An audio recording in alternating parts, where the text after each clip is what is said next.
Bismillahirrahmanirrahim. Alhamdulillahirabbil alamin. Allahumma shalli ala Muhammad wa ala ali Muhammad kama shallaita ala Ibrahim wa ala ali Ibrahim innaka Hamidum Majid. Wa barik ala Muhammad wa ala ali Muhammad kama barakta ala Ibrahim wa ala ali Ibrahim innaka Hamidum Majid. Amma ba'du. Ya. Oke guys, sekarang kita terangkan suatu hadis yang hadis ini menerangkan tentang ikhlas. Ya, ikhlas dalam beramal. Ikhlas ini sangatlah penting. Kenapa kok penting? Karena beberapa ulama-ulama besar ya mencantumkan hadis-hadis yang berkaitan dengan ikhlas itu di awal kitabnya. Jadi ketika dia mengarang suatu kitab menerangkan, mengumpulkan hadis-hadis. Nah, ikhlas itu ditaruh di kitabnya, di karangannya yang terdepan. Hadis-hadis tentang ikhlas itu seperti itu. Selalu ditaruh di kebanyakan ulama-ulama besar itu seperti itu. Jadi hadis-hadisnya itu ditaruh di bagian depan dari kitabnya. Seperti saya juga sekarang seperti itu. Saya meniru gayanya ulama besar ya ini ya. Kalau nggak salah Imam Nawawi ya. Imam Nawawi itu kan Syafi'iyah kalau nggak salah ya. Pengikutnya Imam Syafi'i. Imam Nawawi itu kan juga imam besar ya, ulama besar.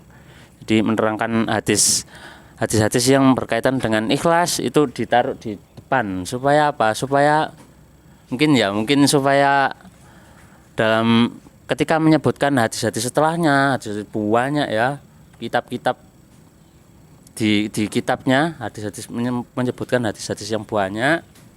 Nah, supaya tidak salah dalam beramal, tidak salah dalam mengamalkannya. Jadi mungkin setelahnya ada kitab tentang apa? Kitab Busolah atau kitab Zakah. Nah, itu kan pekerjaan yang besar ya, yang amalannya terhitung kewajiban lah kalau orang Islam itu seperti itu. Jadi kewajiban sholat 5 waktu, kewajiban zakat itu merupakan kewajiban bagi orang yang mengaku Muslim ya, mengaku dirinya orang Islam seperti itu. Nah, tidak ditaruh di depan. Kewajiban tidak ditaruh di depan oleh Imam Nawawi malahan hadis-hadisnya, tetapi malah yang ditaruh di depan itu hadis tentang ikhlas seperti itu. Nah, sekarang kita akan menerangkan hadis tentang ikhlas lagi. Saya ya ini channel Back You ya ini ya, akan menerangkan tentang ikhlas lagi. Oke.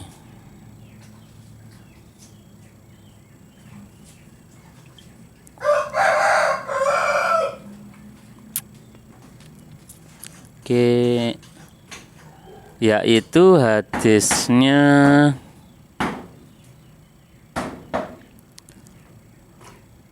saya baca ya. Bismillahirrahmanirrahim. A'udzubillahi minasyaitonirrajim.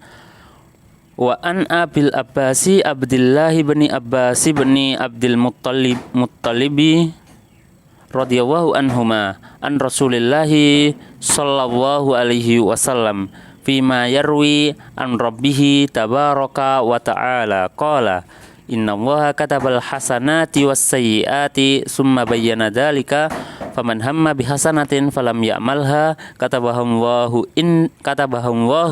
tabaraka wa ta'ala indahu hasanatan kamilatan wa in hamma biha fa amilaha katabahallahu asyra hasanatin ila sab'i mi'ati dhifin ila at'afin kasiratin wa in hamma bisayyi'atin falam ya'malha katabahallahu indahu hasanatan kamilatan wa in hamma biha fa amilaha katabahallahu sayyi'atan wahidatan muttafaqun alaih. Ya. Hadis ini agak panjang dikit ya, makanya saya artikan dengan agak cepat dikit.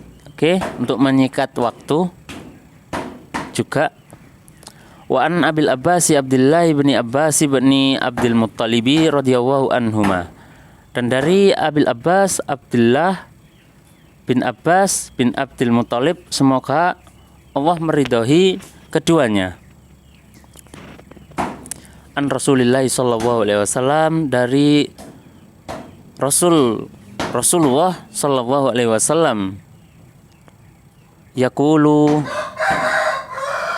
Rasul sallallahu alaihi wasallam yaqulu fima yarwihi an rabbihi, pada apa-apa yang meriwayatkan dari pemeliharanya, tabaraka wa ta'ala, yang maha banyak barokah dan maha tinggi. Qala, beliau bersabda, innallaha katabal hasanati was sayyiati, sesungguhnya Allah, Dia itu telah menulis kebaikan-kebaikan dan keburukan-keburukan. Summa bayyana dzalika, kemudian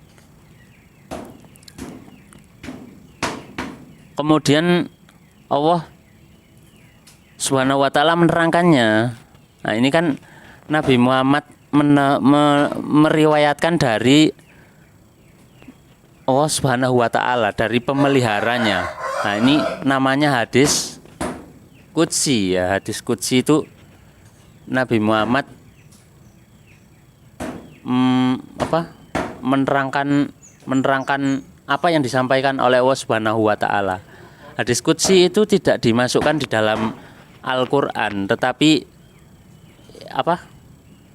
di dalam hadis, tidak dimasukkan dalam Al-Qur'an, tapi itu merupakan hadis dari hadis Nabi Muhammad SAW, merupakan sunnah Nabi Muhammad SAW. Kenapa kok tidak dimasukkan dalam Al-Qur'an? Padahal itu kalamullah. Ya emang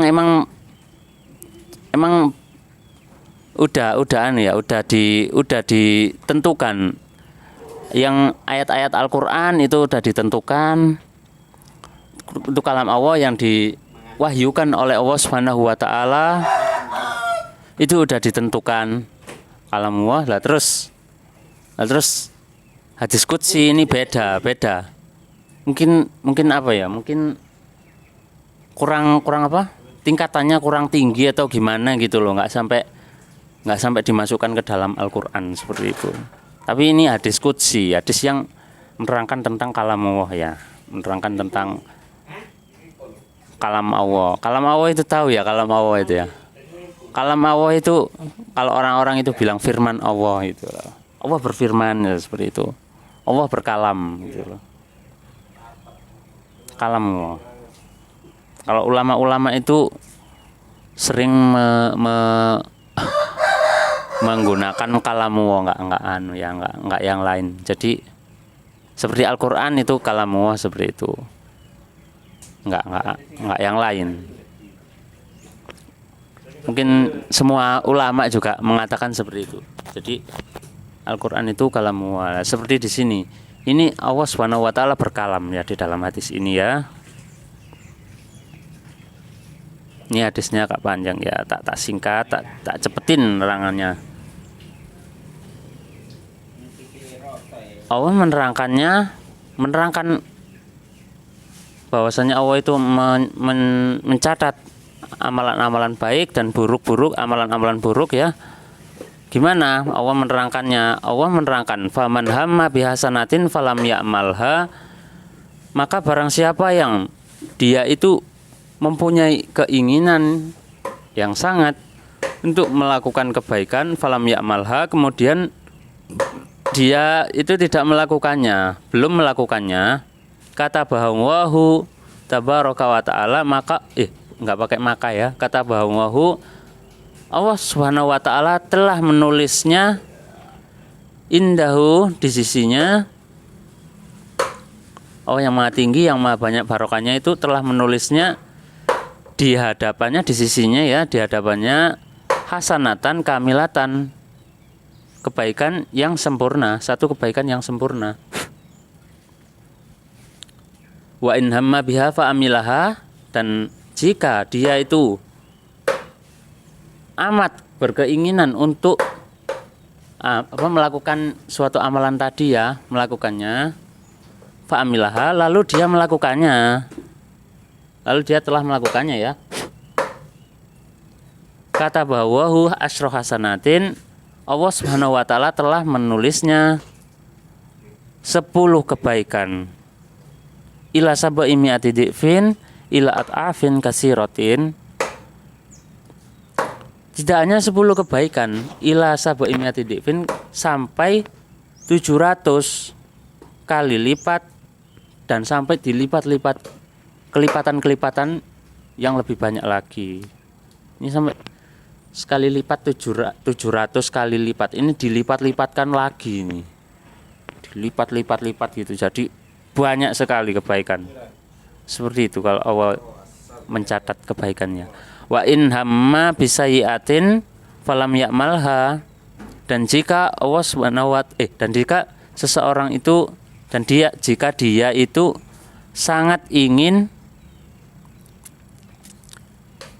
melakukan suatu keburukan, falam ya'malha, maka atau lalu dia belum melakukannya.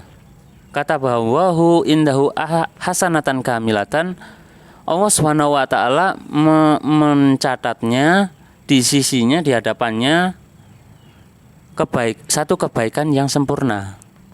Wa in hamma biha fa'amilaha kata bahwahu sayiatan wahidatan, dan jika dia amat menginginkan suatu perbuatan buruk tadi ya, amat menginginkannya, fa'amilaha, maka dia melakukannya, maka dia melakukannya, kata bahwahu sayiatan wahidatan, Allah Subhanahu wa taala telah mencatatnya satu keburukan. Muttafaqun alaihi, yang disepakati atasnya. Maksudnya yang disepakati atasnya ya, sebelumnya udah saya terangkan, yaitu gimana yang disepakati atas kesohihan hadis ini. Hadis ini sahih. Hadis ini diriwayatkan oleh Imam Bukhari di dalam kitabnya, yaitu di dalam bab Ar-Riqaq, hadis nomor 6491, dan hadis ini juga diriwayatkan dikutip sudah disahihkan oleh Imam Muslim juga di dalam kitabnya, yaitu di bab Al-Iman, hadis nomor 131. Makanya hadis ini sahih. Nah, disebutkan diterangkan hama bisai itu artinya itu arodahu, jadi dia menginginkannya, seperti itu. Dalam hadis tadi kan ada hama bisaiatin, hama bihasanatin, hama bi, seperti itu ya, itu artinya arodahu, yang artinya dia menginginkannya, seperti itu ya. Jadi di sini sahih ya, riwayat Imam Bukhari dan riwayat Imam Muslim, dan bisa diamalkan dalam kehidupan sehari-hari. Saya terangkan, hadis ini menerangkan betapa murahnya Allah Subhanahu wa taala, betapa maha belas kasihnya Allah Subhanahu wa taala. Ya, kalau Allah Subhanahu wa taala itu memang sangat baik kepada hambanya. Beda kalau orang mungkin baik, sangat baik gitu ya, tapi nggak mungkin kalau ngasih itu misalnya bayaran sehari 50.000 terus dilipatkan jadi 70 juta atau 700 juta, nggak mungkin. Nah, itu seperti itu aja udah kalah. Nah, memang Allah itu sangat baik, apalagi nanti kalau dilipat-lipatkan lagi sama Allah Subhanahu wa taala kebaikannya. Jadi nggak bisa disamakan ya antara hamba dan Allah Subhanahu wa taala. Maka kalau beramal itu yang ikhlas ya. Kalau beramal itu yang ikhlas, amal baik, amal soleh, itu tidak usah takut tidak dapat pahala, karena Apa? Karena Allah Subhanahu wa taala itu mencatat amal baik seseorang dan mencatat amal buruknya. Seperti itu. Dari hadis ini kita memahami ya bagaimana Allah Subhanahu wa taala itu mencatat amalan hambanya kalau hambanya itu meniatkan amalannya, hanya niat saja dalam beramal, belum melakukan ya, belum melakukan, itu sudah dicatat oleh Allah Subhanahu wa taala satu kebaikan ya, satu kebaikan yang sempurna, padahal dia belum melakukannya. Nah, seperti itu. Allah itu sangat pemurah seperti itu. Belum melakukan masih ada niatan, hama itu kan keinginan ya, menginginkan, tapi keinginan yang benar, keinginan yang serius gitu loh, keinginan yang nggak main-main. Jadi dia akan benar-benar melakukannya seperti itu. Itu sudah dicatat oleh Allah Subhanahu wa taala satu kebaikan yang sempurna, meskipun dia belum melakukannya seperti itu. Dan apabila dia itu melakukannya, dia sampai melakukannya, Allah akan melipat gandakannya seperti itu ya. Melipatannya itu banyak sekali. Mulai pertama 10 kebaikan dilipat gandakan jadi 10 kebaikan. Satu kebaikan dilipatkan jadi 10 kebaikan. Nanti dilipat ke Allah Subhanahu wa taala jadi 700 kebaikan. Dilipat gandakan lagi sampai tidak terhingga banyaknya. Nah, seperti itu ya. Maka kita dalam beramal itu pertama-tama itu kita niatkan ikhlas karena Allah Subhanahu wa taala seperti itu ya. Jadi ini apa? Pokoknya kita beramal sebanyak-banyaknya, kita tata niatnya, kita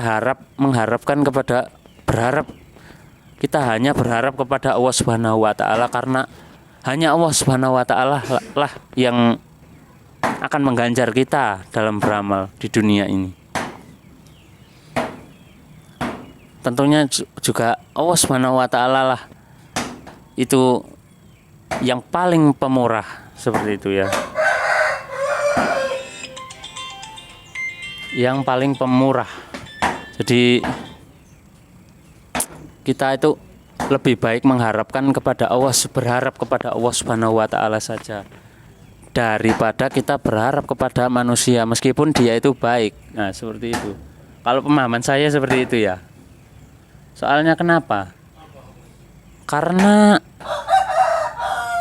orang baik ya, di dunia ini orang baik ya, meskipun dia itu baik, tidak mungkin dia itu mau mengasih terus dikasih terus, bahkan sampai dilipat gandakan sampai banyak, itu nggak mungkin. Dilipat gandakan jadi 10 kali lipat, bahkan 700 kali lipat atau lebih dan lebih, itu tidak mungkin. Makanya kita hanya berharap kepada Allah Subhanahu wa taala saja, tidak yang lainnya ya. Seperti itu. Karena Allah Subhanahu wa taala itu sangatlah pemurah. Sangat pemurah. Jadi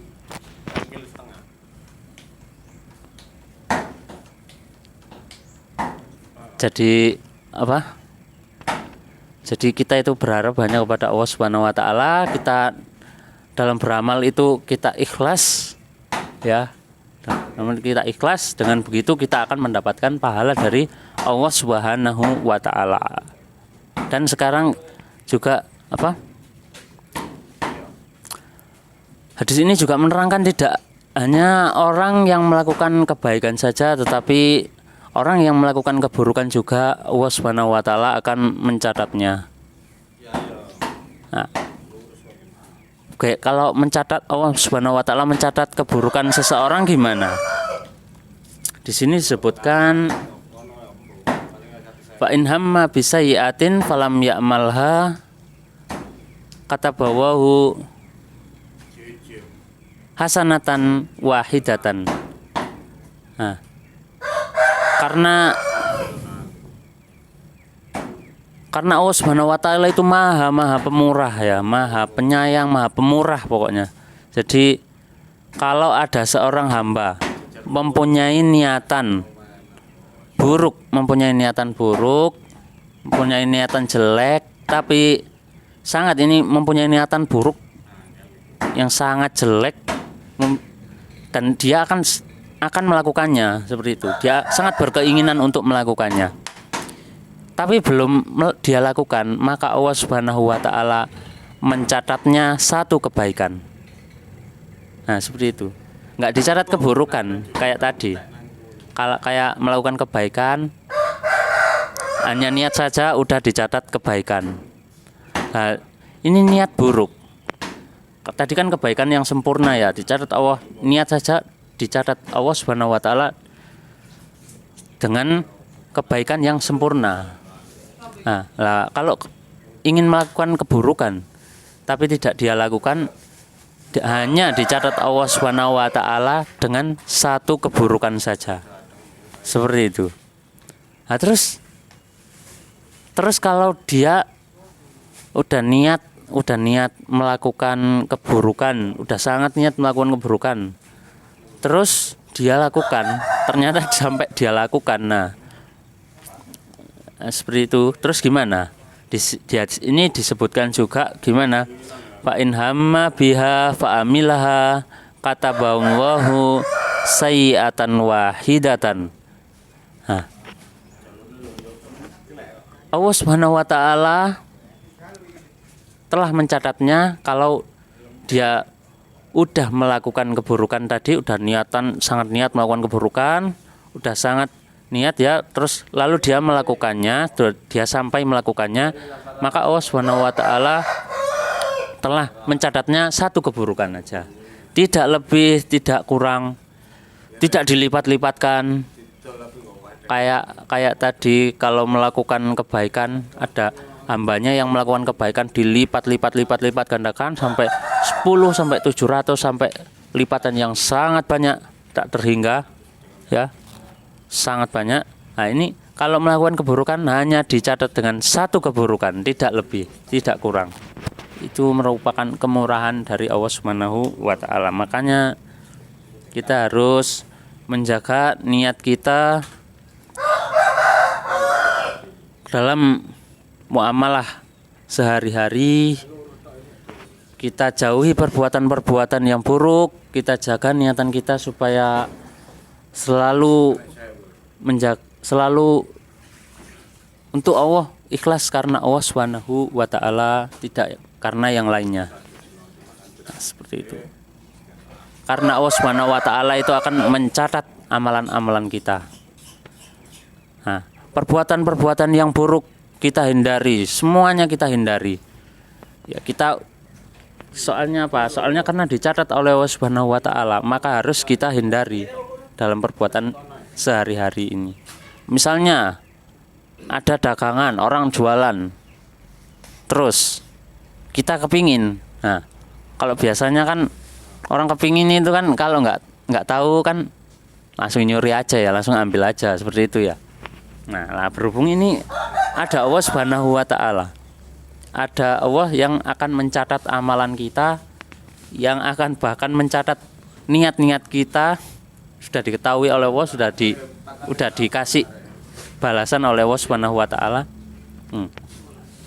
Maka kita tidak mencuri, seperti itu. Maka kita hindari perbuatan mencuri atau amalan-amalan yang lainnya, amalan-amalan keburukan kita jauhi, seperti itu.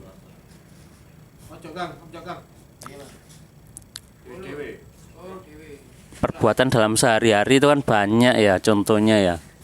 Amalan ada amalan buruk, ada amalan jelek, tapi juga ada amalan-amalan bagus lah.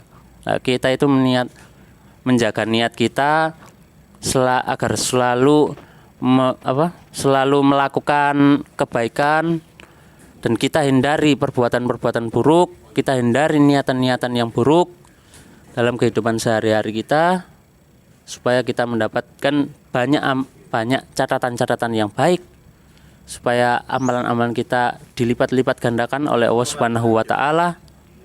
Misalnya kita sedekah 10.000, nanti dicatat Allah 10.000, dicatat bahkan dilipat-lipat gandakan menjadi 7 juta atau lebih dari itu. Karena Allah Subhanahu wa taala akan melipatkan 10 kali lipat, 700 kali lipat, atau beberapa lipat-lipat lebih banyak lagi, seperti itu. Ya.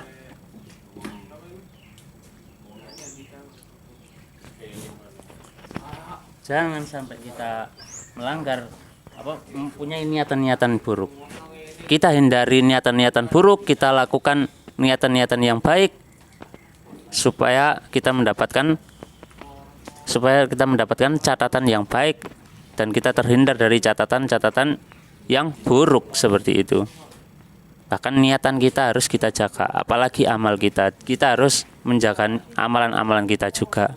Seperti itu. Ya. Mungkin cukup sampai di sini dulu hadis tentang ikhlas ini. Semoga bermanfaat dan kita mendapat barokah dari hadis ini. Dari hadis yang saya terangkan ini, semoga bisa diamalkan dalam kehidupan kita sehari-hari. Aku qauli hada, astaghfirullah li wa lakum. Jangan lupa like, komen sebanyak-banyaknya ya. Like, comment, subscribe, and share. Silakan di-share juga, nggak apa-apa. Mungkin cukup sampai di sini dulu. Alhamdulillahirabbil alamin.